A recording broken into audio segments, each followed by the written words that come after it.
Hello everyone, my name is Rohit Raj. तो आज का हमारा टॉपिक है इक्वेशंस ऑफ मोशन।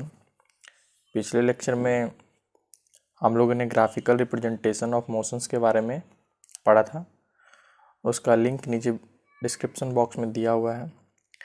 तो इक्वेशन ऑफ मोशन है क्या कि किसी भी यूनिफॉर्मली एक्सेलरेटेड मोशन, कोई भी ऑब्जेक्ट जो है अगर वो स्ट्रेट लाइन में अगर यूनिफॉर्मली एक्सेलरेटेड मोशन के अलॉन्ग मूव कर रहा है तो हम लोग ईजिली वेलोसिटी, एक्सेलरेशन और डिस्टेंस को कोरिलेट कर सकते हैं। उसी को हम लोग एक तरह से इक्वेशन ऑफ मोशन बोलते हैं। तो आइए इसका डेफिनेशन देखते हैं क्या होता है। तो हमारा इक्वेशन ऑफ मोशन क्या कहता है कि for uniformly accelerated motion of an object along a straight line we can easily correlate its velocity, acceleration and distance covered by it in time interval by set of three equations। तो हमारा यहाँ पे इसी को कहते हैं हम लोग क्या, इक्वेशंस ऑफ मोशन। ठीक है, तो हमारा आता है पहला वेलोसिटी टाइम रिलेशन कि सपोज कि कोई ऑब्जेक्ट है, ये आपका ऑब्जेक्ट है जो मूव कर रहा है। ये मूव कर रहा है तो इसका जो इनिशियल वेलोसिटी है, इनिशियल वेलोसिटी, उसको हम लोग यू मान लेते हैं। ठीक है, ड्यूरिंग इट्स मोशन। फिर इसका अगर यूनिफॉर्म एक्सेलरेशन भी कुछ होगा, यूनिफॉर्म एक्सेलरेशन, उसको हम लोग ए मान लेते हैं। और ये स्टार्टिंग में अगर यू से घूम रहा है, चल रहा है, तो ये ऑब्जेक्ट कहीं फाइनल इसका वी होगा, फाइनल वेलोसिटी। तो इसका फाइनल वेलोसिटी हम लोग वी मान लेते हैं। तो as per velocity time relation एक आता है हमारा v is equal to u plus a t. ये हमारा क्या है, एक रिलेशन मिला वेलोसिटी टाइम रिलेशन का, क्या है, v is equal to u plus a t. ये final velocity, initial velocity, a acceleration and t time. ये पहला इक्वेशन आया। दूसरा हमारा है पोजीशन टाइम रिलेशन। यहाँ भी सपोज करते हैं कि जैसे ये ऑब्जेक्ट होगा, ठीक है, ये क्या कर रहा है, मूव कर रहा है।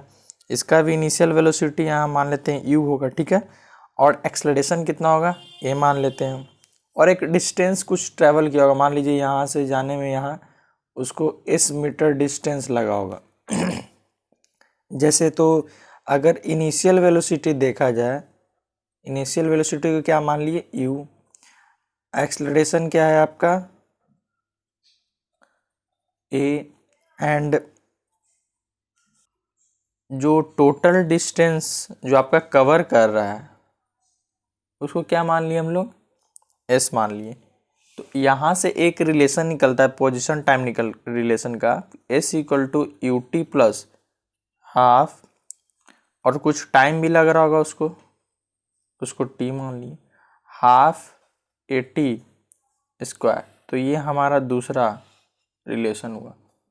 पहला v equal to u plus a t, दूसरा s equal to u t plus half a t square. अब आता है पोजीशन वेलोसिटी रिलेशन। यहाँ भी कह रहा है कि मान लीजिए कि सपोज कोई ऑब्जेक्ट है, वो क्या कर रहा है, स्ट्रेट लाइन में विथ अ कांस्टेंट एक्सेलरेशन वो क्या कर रहा है, मूव कर रहा है, ठीक है ना। तो उसका एक तरह से इनिशियल वेलोसिटी यू मान लेते हैं, फाइनल वेलोसिटी यू मान लेते हैं। एक्सेलरेशन क्या होगा, ए होगा, और कुछ डिस्टेंस भी कवर किया होगा, यहाँ से यहाँ तक में कुछ ने डिस्टेंस कवर किया जिसको एस डिनोट करते हैं। तो इसको फिर से, तो इससे एक फॉर्मूला क्या आएगा कि v square minus u square is equal to two a s. ये तीसरा फॉर्मूला है पोजीशन वेलोसिटी रिलेशन का। तो अब इस तीनों इक्वेशन को वन बाय वन हम लोग ग्राफिकल मेथड से डिराइव करके देखेंगे कि ये फॉर्मूला आया कैसे। तो आइए यहाँ पे हम लोग पहला देखते हैं derivation of velocity time relation. ठीक है, तो एक पहले हम लोग ग्राफ प्लॉट कर लेते हैं। ये है आपका ग्राफ, ये आपका हो गया एक्स एक्सिस और ये आपका वाई एक्सिस। ठीक है, इसको हम लोग किस ये लिए थे, वेलोसिटी, ठीक है, और ये आपका हो जाता है टाइम। तो मान लीजिए कि कोई एक ऑब्जेक्ट है जो स्ट्रेट लाइन में लॉन्ग मूव कर रहा है। तो मान लीजिए कोई ऑब्जेक्ट यहाँ से स्टार्ट किया होगा, ठीक है, इसको ऑरिजिन मान लेते हैं। ठीक है, तो यहाँ से स्ट्रेट लाइन में ऐसे कुछ मूव किया होगा वो, ठीक है। तो इस लाइन से एक परपेंडिकुलर क्या करे, बी तक गया होगा, ठीक है ना, ये ए है। तो एक पॉइंट क्या, इसको पहले परपेंडिकुलर यहाँ गिराएं, ठीक है, ये इसको यहाँ कनेक्ट करें, ये आ गया जी, और यहाँ से ये परपेंडिकुलर ये लाइन मिला है, तो ये आ गया डी। तो इनिशियली इसका यहाँ वेलोसिटी को यू मानते हैं और फाइनल वेलोसिटी यहाँ पे इसका भी मानते हैं, क्योंकि यही इनिशियली यहाँ स्टार्ट किया तो यहाँ रुका होगा, तो ये इसके कॉरस्पॉन्डिंग ये इसका फाइनल वेलोसिटी माने हम लोग, ठीक है। तो यहाँ से इनिशियली 0 टाइम से शुरू किया था, तो यहाँ कुछ टाइम क्या होगा आपका, टी होगा, ठीक है। तो ग्राफ से आपको एक चीज़ क्लियरली दिख रहा है, यहाँ से ही मान लिख देते हैं कि आपका ये जो BC है ये टोटल क्या है, एक तरीके से यहाँ से यहाँ ये क्या है, BC आपका V के बराबर है। AO क्या है, AO ये वाला जो छोटा सा सेक्शन है, AO हो या GC हो, AO हो या GC हो, AO बराबर GC इनिशियल वेलोसिटी के बराबर, क्योंकि यहाँ से यहाँ क्या है, ये तो इनिशियली वेलोसिटी है U और ये टोटल V है। तो BC को हम लोग क्या लिख सकते हैं, BC को लिख सकते हैं BG प्लस GC, लिख सकते हैं ना, BG प्लस GC।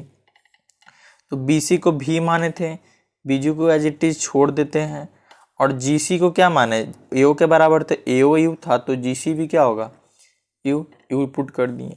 तो यहाँ से BG का एक रिलेशन निकला हमें क्या, V माइनस U, यहाँ से एक ये रिलेशन निकल गया, ठीक है।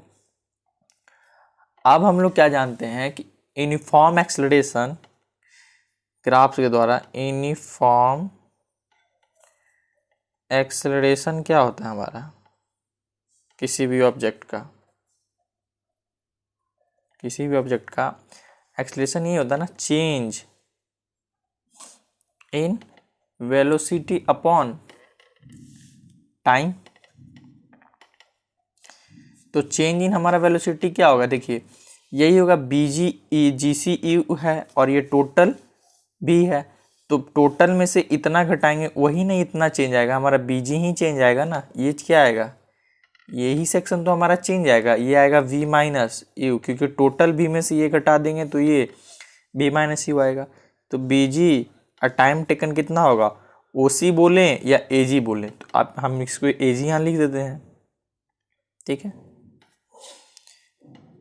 या OC भी इस इक्वल टू OC भी बोल सकते हैं, यहाँ लिख ये BG बाई OC भी बोल सकते हैं आप। तो OC क्या है हमारा, OC तो टाइम है, OC बराबर टाइम आपको दिया हुआ कि OC क्या है, ये टाइम ही एक्सिस है, टाइम है, और BG आपको पता है कि V माइनस U है इस वाले इक्वेशन से। तो आप एक्सेलरेशन की जगह BG की जगह V माइनस U पुट कर लो, OC की जगह टाइम T पुट कर लो, सॉरी, ठीक है। तो ये आपका यहाँ से एक्सेलरेशन आया, बस इसी को क्या करो आप T उधर लेके चले जाओ, तो 80 हो जाएगा, V माइनस U आ गया। इसको सही तरीके से लिख लें तो V इक्वल टू क्या आ जाएगा, U इधर आके U प्लस 80। तो यही आपका फर्स्ट इक्वेशन ऑफ मोशन क्या हो गया, यहाँ पे प्रूफ हो गया। तो समझ आया आपको।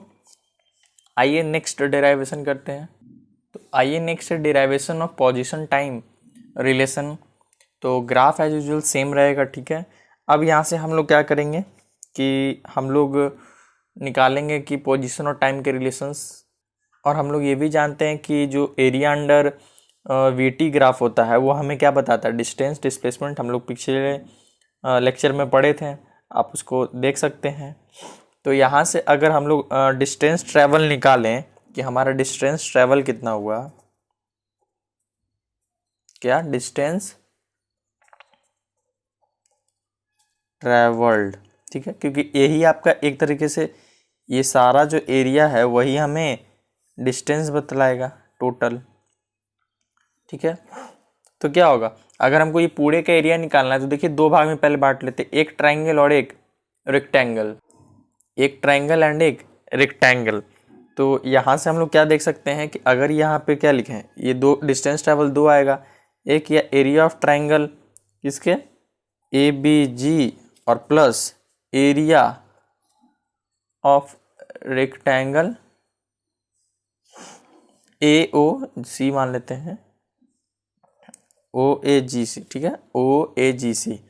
तो क्या होगा, area of triangle A B G क्या होगा, हाफ इंटू बेस, यहाँ पे क्या ले लें हम लोग, बेस को मान लेते हैं ए जी, ठीक है, क्योंकि ओ सी के बराबर ही ए जी भी है, ए जी इंटू हाइट हो जाएगा आपका बी जी, ठीक है, प्लस एरिया ऑफ रेक्टेंगल, ये क्या होगा, area of rectangle O A breadth into length, तो O A into O C, O A into O सी, ठीक है।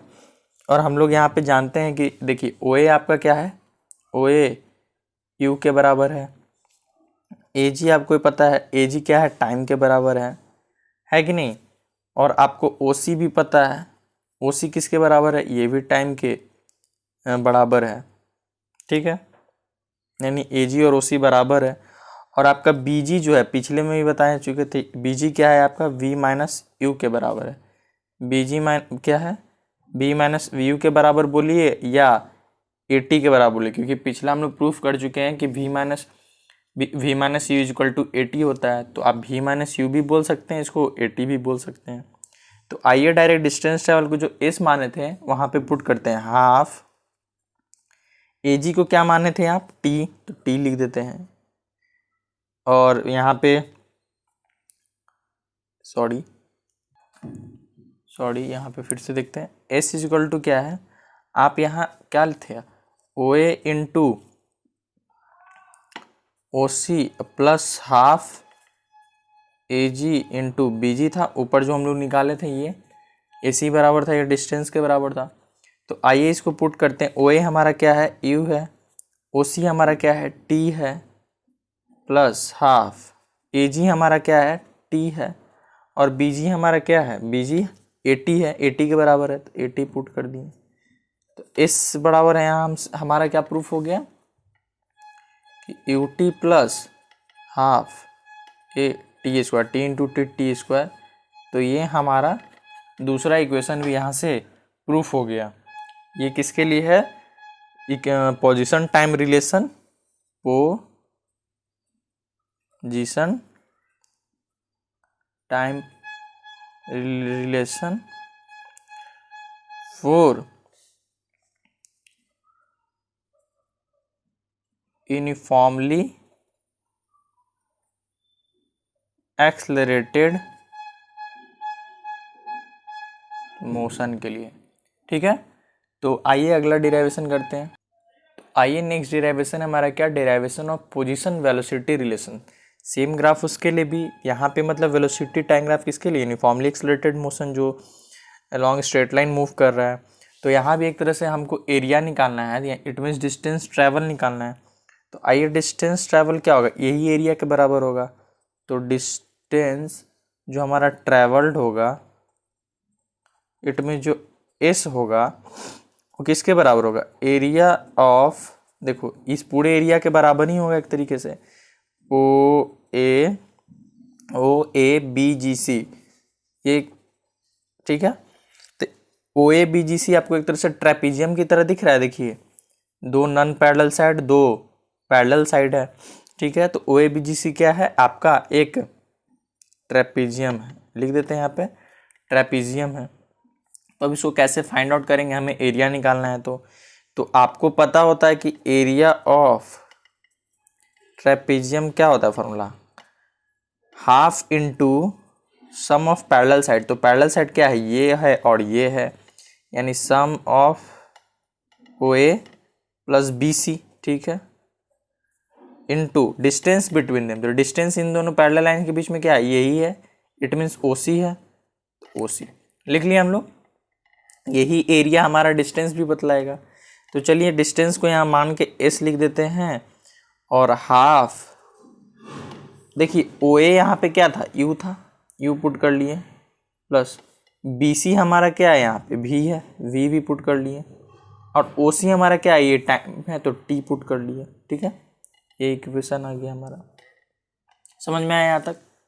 अब आगे हम लोग देखते हैं, हम लोग पहले जानते थे क्या कि v minus u is equal to क्या होता है, ए टी, या आप अगर यहाँ से टाइम का वैल्यू निकालें इस टाइम का, तो v माइनस यू ए नीचे चला जाएगा, तो ये हमारा आ जाएगा आएगा कि नहीं आएगा, यहाँ से टाइम का एक वैल्यू पता चला।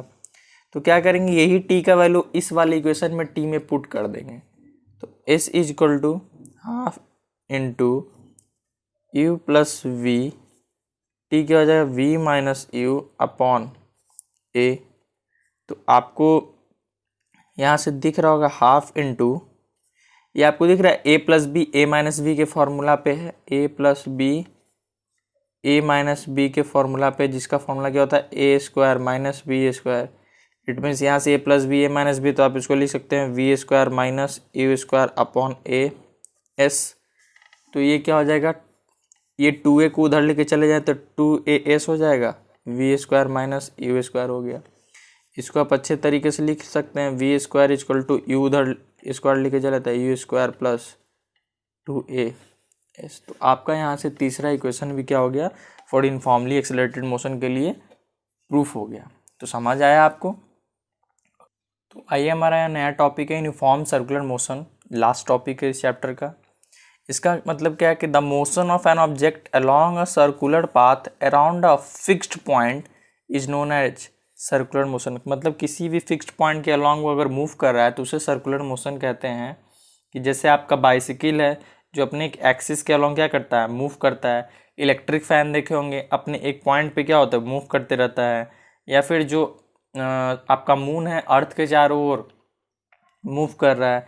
तो सब क्या कर रहा है, एक सर्टेन फिक्स्ड पॉइंट पे क्या कर रहा है, आपका मूव कर रहा है। जैसे आपका ये आप ये ले सकते हैं, ये भी ट्रैक है आपका इस तरीके का।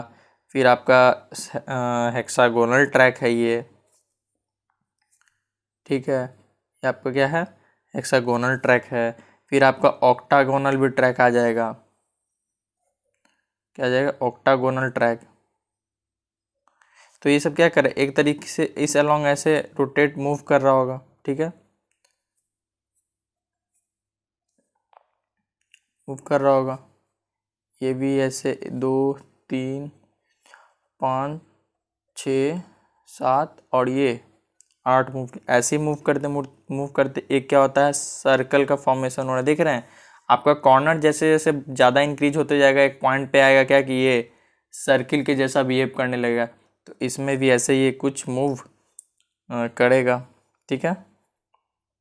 आइए और डिटेल में पढ़ते हैं कि that motion of an object in a circular path with uniform speed call uniform circular motion. मतलब कोई भी एक सर्कुलर पाथ पे अगर कोई भी ऑब्जेक्ट यूनिफॉर्म स्पीड के साथ मूव कर रहा है उसे क्या बोलते हैं, यूनिफॉर्म सर्कुलर मोशन।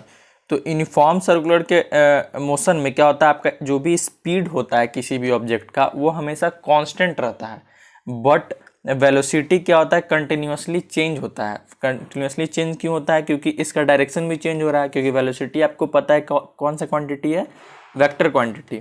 तो स्पीड डायरेक्शन पर डिपेंड नहीं करता। स्पीड क्या हो रहा है, आपका स्पीड तो कांस्टेंट है लेकिन वेलोसिटी क्या है, चेंज कर रहा है। वेलोसिटी चेंज इसलिए कर रहा है क्योंकि वो अपना हर एक पॉइंट पे इस सर्कुलर पाथ पे क्या कर रहा है, डायरेक्शन भी चेंज कर रहा है। जैसे ही आपको बताएं कि जैसे कि मान लीजिए आपका ये जैसे ये पाथ था ABCD, एक रेक्टेंगुलर ट्रैक है। तो मान लीजिए कि एथलीट को एक कॉर्नर से आपको मूव करना स्टार्ट किया, तो क्या कर रहा है कि हमेशा उसको अपना एक रोटेशन पूरा करने के लिए उसको हर एक कॉर्नर से मूव करना पड़ रहा होगा। जैसे यहाँ से एक बार 2 बार 3 बार 4, मतलब उसको एक रेक्टेंगुलर ट्रैक पे उसको पूरा कंप्लीट मूवमेंट के लिए उसको 4 बार अपना मोशंस को क्या करना पड़ रहा होगा, बदलना पड़ रहा होगा।